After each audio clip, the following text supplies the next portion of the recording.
Mesdames et messieurs, soyez salués où que vous soyez, partout à travers les quatre coins du globe. Dès que vous êtes là, mettez suffisamment de j'aime et partagez la vidéoconférence partout à travers le monde. La France a tellement chaud en Afrique. Oui, c'est une grosse victoire qui vient de s'annoncer pour les compatriotes africains, pour le peuple africain engagé, pour les panafricains d'Afrique. Chères dames, chers messieurs, cela montre à suffisance que le travail que nous menons vient de donner, vient de porter fruit. Ce travail, Dieu a exaucé nos prières.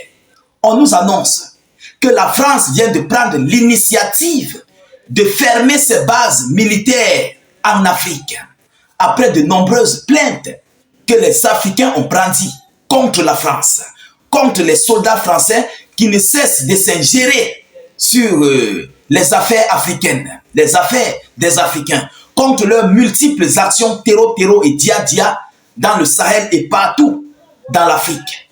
Mesdames, mesdemoiselles et messieurs, mais pour couvrir cette honte de ce retrait de leur base, de cette fermeture de leur base en Afrique, la raison que la France a donnée, la raison qu'elle a envoyée pour cacher, pour couvrir le voile de cette grosse défaite en Afrique va complètement vous étonner. Oui, vous savez, la France ne gagne plus rien au Mali, au Burkina Faso, au Niger et dans d'autres États d'Afrique. Les Africains se sont levés. Alors la France n'a plus d'argent pour ses budgets militaires. La France n'a plus d'argent pour les budgets militaires de son armée à l'extérieur. Voilà pourquoi la France ne peut pas supporter. Et ils ont décidé de retirer leurs soldats et de fermer leurs bases dans ces pays que vous voyez encadrés là. Voilà, regardez ces pays encadrés. La France va fermer ses bases en Afrique. C'est une grosse victoire, mais c'est la raison qu'ils ont donnée. C'est ça que je vais vous relayer. Et ils ont un autre stratagème. Parce que vous savez, ces gens, ils ont les États-Unis d'Amérique qui sont en train de venir les concurrencer sur le terrain. La France, n'ayant pas de budget, ne peut pas faire face aux visas. Oui, la France, déjà salie face aux Africains, ne peut plus rester là. Elle n'a plus de crédibilité. Mesdames et messieurs, s'il vous plaît, excusez-moi d'insister, de vous demander de partager cette vidéo parce que une victoire comme celle-ci, nous devons la célébrer mais au haut niveau. Alors, qu'est-ce qu'ils nous disent, mesdames, mesdemoiselles et messieurs? Écoutez les informations. La nouvelle du retrait français de la Côte d'Ivoire s'est avérée faire partie d'un plan général de retrait du personnel militaire des forces armées non revendiqué. Vous savez, M. Ouattara est dans une mésentente totale contre la France.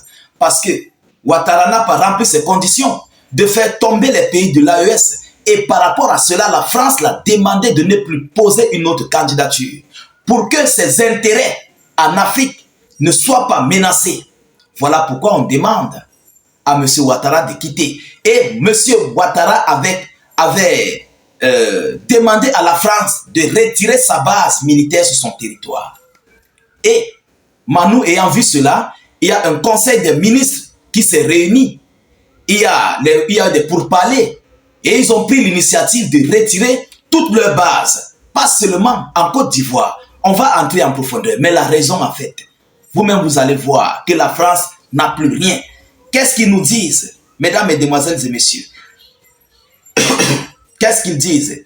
Mise en œuvre depuis 2 ans afin de discuter de nouvelles actions. Un conseil de défense s'est récemment tenu à l'Élysée. Outre le port Boué ivoirien, le camp de Gaulle au Gabon et la base de Ouskam au Sénégal seront bientôt abandonnés. Il est probable que les Français resteront exclusivement instructeurs dans des installations militaires conjointes.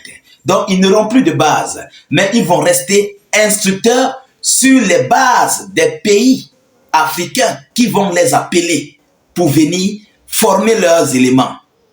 Vous comprenez? Donc, si la Côte d'Ivoire peut-être appelle la France va venir être instructeur sur la base militaire ivoirienne et non sur la base militaire française en Côte d'Ivoire. Il faut qu'on se précise. Donc, ils vont rester dans leur domaine d'instruction. Vous comprenez? Pour former les militaires africains. Alors, et au plus haut niveau, l'accent sera mis sur des exercices conjoints sur le modèle américain.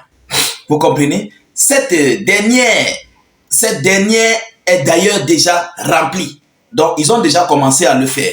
Alors, ils disent que ce sont des avantages. Voilà les raisons pour lesquelles la France est en train de retirer ses bases. Écoutez, ils disent que ce sont des avantages et ils appellent ça des avantages.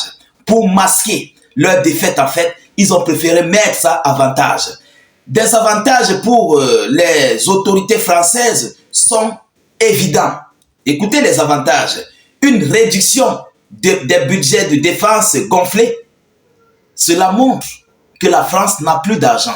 Et la France prenait son argent où? Dans l'AES et dans d'autres pays d'Afrique. Comme l'AES est fermé, le tuyau du robinet des minerais est fermé. La France n'a plus de budget en fait. C'est pourquoi la France est en train de fermer ses bases militaires en Afrique. Parce que eux-mêmes d'ailleurs, en France, ils ne s'en sortent pas. Le budget même à l'interne, les forces armées françaises à l'interne, est insuffisant. Vous comprenez? C'est insignifiant en fait. Ils ne s'en sortent pas. C'est pourquoi ils sont en train de retirer ces bases militaires. Parce que ça gonfle le budget de la France pour rien. Ça gonfle le budget de l'armée pour rien. Pourtant, la France n'a plus d'argent. L'armée française n'a plus d'argent. Vous comprenez? Alors ça, c'est la première étape. Deuxième étape, une transition vers des projets économiques. Une transition vers des projets économiques. Parce qu'ils n'ont plus de l'argent. Maintenant, qu'est-ce qu'il faut faire? Il faut réduire les dépenses. Il faut retirer des bases militaires en Afrique. Ça va leur permettre de gonfler un peu encore leur économie et faire autre chose avec cet argent. Voilà pourquoi on vous dit que notre lutte a porté fruit. Vous comprenez? Alors, quelle est la troisième position? Et une tentative de créer une image d'allié plutôt que le colonialisme pour les pays africains. Ouais. Donc, ils ont vu qu'en faisant cela, ils vont plutôt apporter une autre image de la France en Afrique. Ça va ici montrer que non, bon voilà, nous ne sommes plus dans l'histoire du colonialisme, ça c'est le passé, bon voilà, aujourd'hui nous devons juste être des partenaires fiables. Vous comprenez? C'est pourquoi ils ont dit, et une tentative de créer une image d'allié plutôt que le colonialisme pour les Africains. Et ils continuent en disant, et si quelque chose arrive, il y aura toujours une possibilité de transit des forces via des bases communes. Même s'il y a quoi? Même si un pays africain appelle à l'armée française, cette armée viendra sur le sol de ce pays pour exercer ses opérations. Vous comprenez qu'ils ne peuvent plus. Parce que leur base qu'ils ont sur nos territoires, je ne sais pas, peut-être dans d'autres territoires, ils payent les taxes. Il y a des dépenses, il y a les hommes, il y a des machines, des engins qu'il faut entretenir. Tout ça, ça part dans le budget de l'armée. Et la France n'a plus d'argent en fait. Elle n'a plus d'argent pour subvenir aux besoins de son armée. Voilà pourquoi la France est en train de fermer ses portes. Mais en donnant des raisons, vraiment, des raisons, comment dirais-je, des fausses raisons en fait. Des raisons qui n'ont pas de sens. Vous comprenez? Il continue en disant ici, mais on constate encore qu'une fois que le fait que les soldats français quittent l'Afrique ne signifie pas la disparition de l'influence occidentale sur les pays. Mais ça c'est clair, parce que la France est toujours là. Il y a ces préfets de France en Afrique. Il y a ces préfets de France. Mais ils vont complètement disparaître. C'est de ça qu'il s'agit. Leur influence va finir. Vous comprenez? Alors c'est une grosse victoire. Je vous prie, en tant qu'Africains, de partager au maximum cette vidéoconférence. Parce que c'est une grosse victoire. Nous devons savourer cette victoire. Nous devons la mettre partout à travers le monde. Partagez au maximum la vidéoconférence. Cliquez sur le lien de notre chaîne YouTube dans les zones de commentaires. Allez vous abonner. Dès que vous cliquez sur le lien, ça va s'ouvrir. Vous cliquez sur s'abonner. Ensuite, vous activez la cloche de notification juste à côté. Facebook n'a plus de confiance. Vous comprenez? Ils n'ont plus de confiance avec nous en fait. Oui, parce que nous relayons des informations qui sont en leur défaveur. Poussez beaucoup de gens pour sécuriser la vidéoconférence. Mettez vos avis en commentaire. Je vous reviens tout à l'heure pour une prochaine série d'actualités. Soyez encore salués une fois de plus. Ciao, ciao.